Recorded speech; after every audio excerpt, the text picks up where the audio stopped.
In this episode of Ask Out, I'm actually asking the question, and that question is, what do I wish I'd known when I was first diagnosed?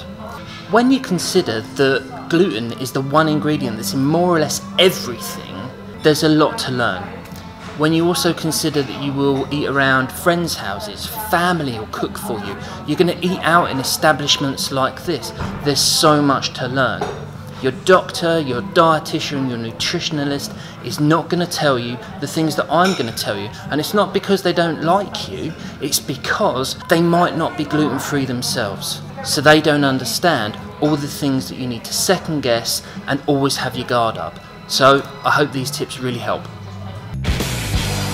Yes, the chips might be gluten-free, but don't let that be the end of question time. Keep asking, keep probing. Were the chips cooked in the same fryer as fish batter, onion rings, breaded chicken? If they were, steer well clear. I'm filming here today in Coltivo Lounge in Letchworth Garden City, and they get cross-contamination. I've never been glutened here. Glutened.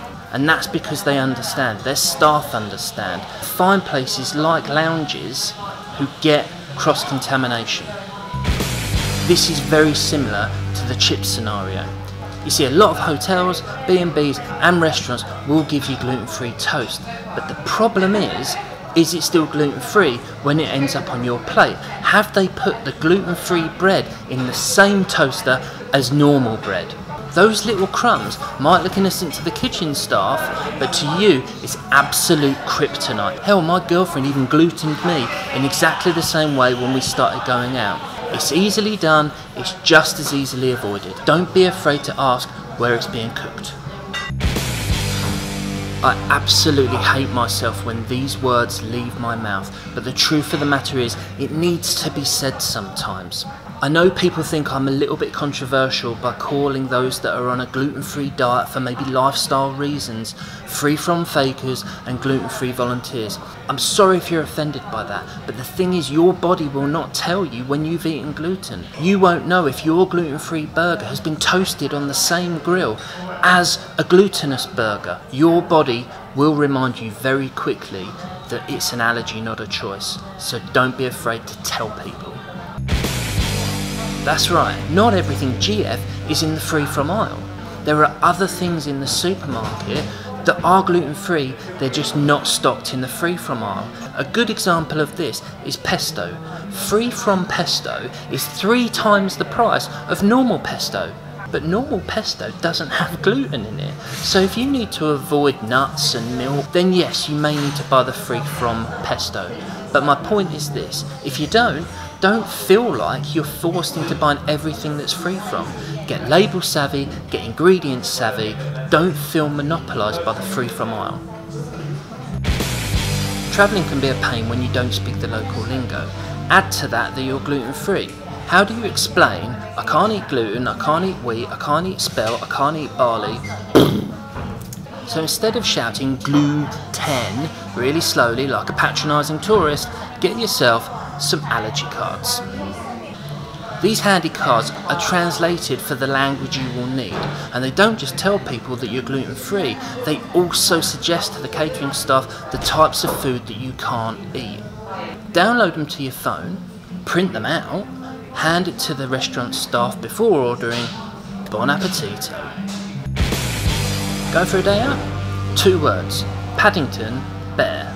That's right, he never went anywhere without a lunchbox, and neither should you. If you have packed yourself a lunchbox and you do find a nice little GF cafe or restaurant, great, tuck in, but there is nothing worse than the smell coming from a glutinous burger van to press your hangry button. Fancy a tipple? Remember the Highlander. The Highlander is a cocktail that's made of vodka, gin and whiskey, and yes, my gluten avoiding chums, you can drink it. The distillation process removes the gluten.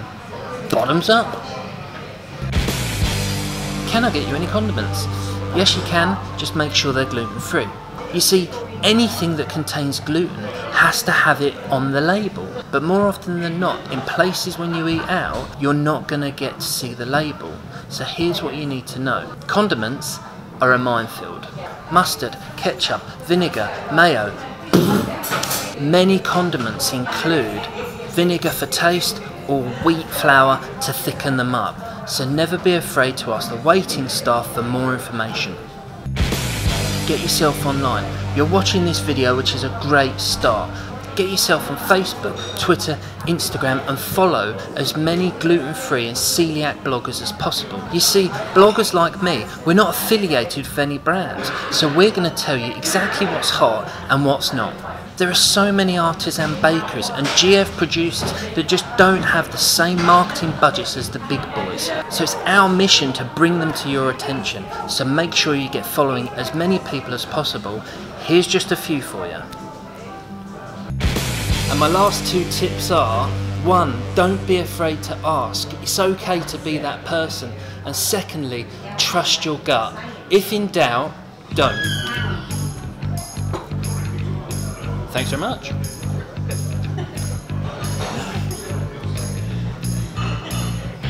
Wonderful. Round of applause.